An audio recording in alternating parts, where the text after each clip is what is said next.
Hello, let's talk about getting your love needs met in your relationship, shall we? This is a big one, I know, for many women. And thank you so much for being here. And those of you who have chimed in on some of the comments here in the Facebook group, it's really helpful in order for me to be of best service to you to hear what's going on.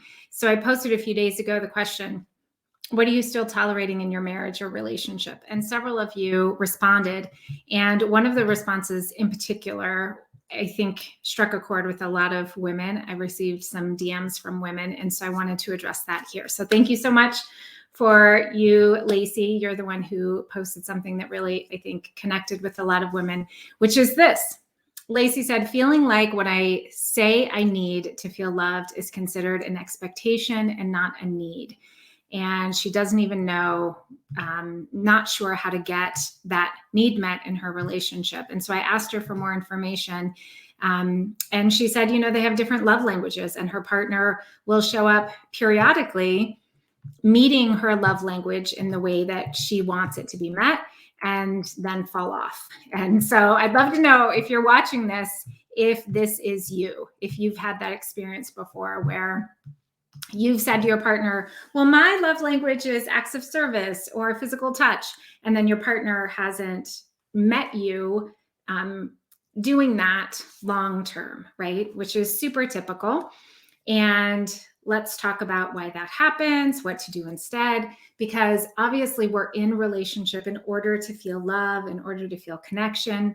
And so if you don't feel connection, it makes sense that we're going to look at our partner and say, you're not helping me feel the way that I want to feel as a woman in this relationship, right? We're so trained and taught to look outside of ourselves, to look at that person, the circumstance or the person, and then reflect back to us, right? Have them reflect back to us our value, our enoughness. And so if we're not feeling enough, we're looking at what they're doing to make us feel not enough. And then we want them to change so that I can feel enough, right? Does this make sense for those of you? If you're watching this live or on replay, please comment below. Share with me your questions, your feedback, your comments. I go back and I read all of the comments after these live videos. They're really important to me because it helps me know that I'm speaking directly to the need that you have in this space. So here's what you do instead, okay? It's really important that, and this is contrary to everything that most of us have learned about relationship, it's really important that you don't look to your partner to get your enoughness need met.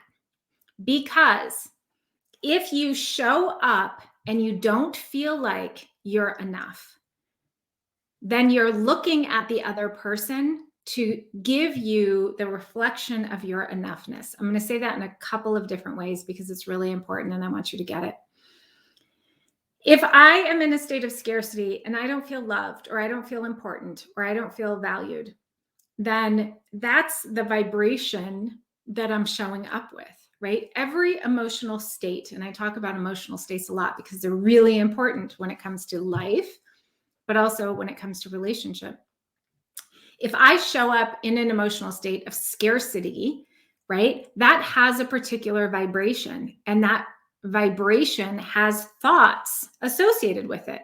So if I'm in scarcity, I look around my world and I look at how I don't have enough, how I don't look the way that I should, how my weight or my health is not enough, how my partner is not enough, how our house is not enough, how my kids are not enough, right? Because that emotional state is a state of being contracted. And so when I'm contracted, I'm in what I think of as like a small self, right? And in that small self, the easiest thing to do is to look at the other person. And I say this, Lacey, to you and all the others, please know there is no judgment here. I created the curriculum that I created and do the programs that I do because I had to learn about this. I had to learn how to embody it. So I knew it as a therapist and a sex therapist and somebody who's been working with women and families for 20 plus years now. I knew it, but I didn't know how to embody it, right? Like all of us know that we need to feel like we're enough. We need to not have the amount of money in our bank account make us feel better, or what my partner is saying make us feel better. We can know that, but if I don't know how to do it, if it's not mapped in my body, which is what an embodied practice is, if it's not mapped in my body, it doesn't matter, because I'm still going to toggle back to this emotional frequency state of scarcity, of not enoughness. And in that state, that small self, I talk about it also as your 1.0 self. We all have it. It's no big deal. It's totally fine, but it will hijack your life if you don't do anything else with it, if you don't grow it up to your big self, right? And so women come in to work with me and they're in this small self state, and I help them. I'm the bridge to this big self, 2.0 self, higher self state, a state that experiences more enoughness, more abundance, more prosperity, more acceptance. Acceptance is a big one, because I can't get to a place of enough until I know how to be in a state of acceptance, right? And acceptance is the polar opposite of criticizing. My partner's not enough. I'm not enough. What I know from having worked in this space for many, many years is, and from being a human, who's healed and done a lot of my own transformation work, is that I could be critical of my husband or of somebody outside of me, but the person who I'm most critical of is me, right? And so for those of you who resonated with Lacey's comment, I'm sorry, my hair is totally, have you had those days where your hair's just like bugging? I'm having a bugging hair day. So my apologies for touching my hair.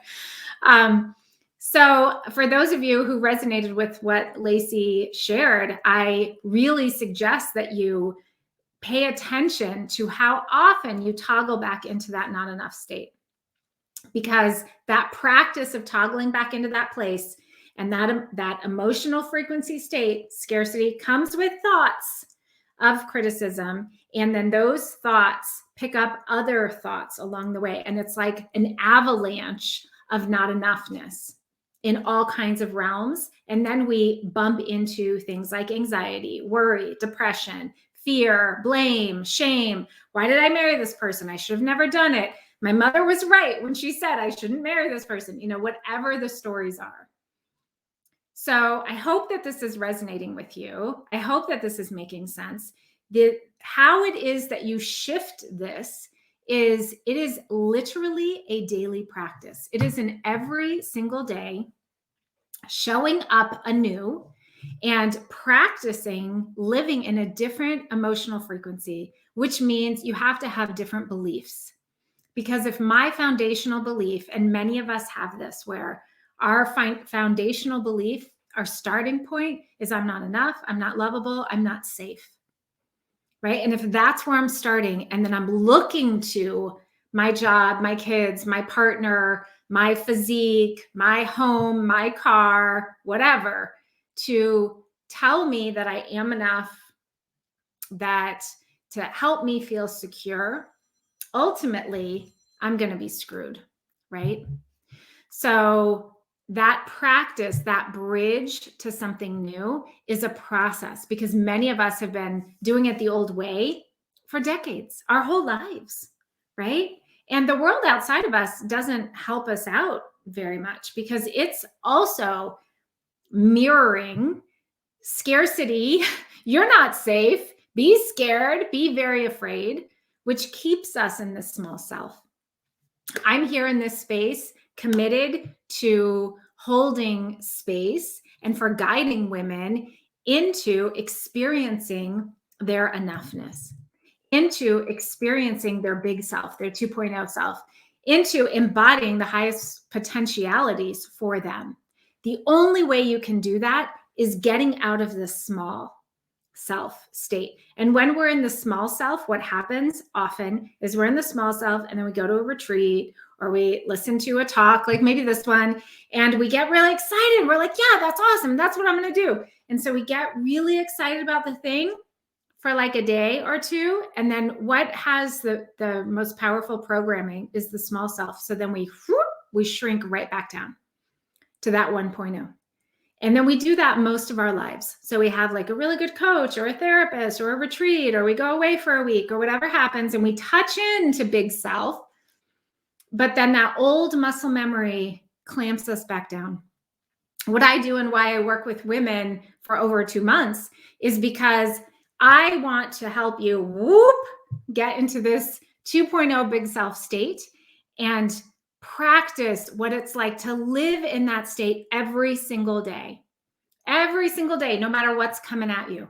And so you get to really grow such muscle memory around the new beliefs, around the new practices, around the new emotional frequency that you're in, around the new thoughts, the words, how you show up, how you hold your body, what you eat, how you sleep at night, how you take care of yourself, right? All of that, that's a whole different identity, right? So it's not like I'm just going to change my words and I'm just going to say it differently, because you can say it differently and stay in small state, that small self. Have any of you experienced that? I know I have, where I spent years just like saying the affirmation, but not feeling it or believing it because I didn't have any belief or feeling underneath it, right? So really important to recognize where it is that you're living and what it is that you're conditioning every single day, asking yourself, what am I conditioning today? What am I practicing today? Right? And I do that over the course of many, many weeks, 10 weeks with the women who I work with. If you are interested in working with me, I still am honoring the 2021 pricing for my newly revitalized relationship mastery program. So DM me, let me know. We have a couple of weeks left till the end of the month when the pricing goes up to 2022 prices. Would love to welcome you into this really amazing space and just the inner circle with the other women who are walking this path, because the path of transformation, it's a path. It's not a destination. We continue every single day because life every single day throws what life throws at us, right? So thank you so much for being here. I would love for you to comment in the post below to share one insight, one takeaway that you're getting from what I'm sharing. If you have a question, post a question. And like I said, I'll go back and I'll read all the comments later on. Thank you for being here, and I look forward to seeing you next time.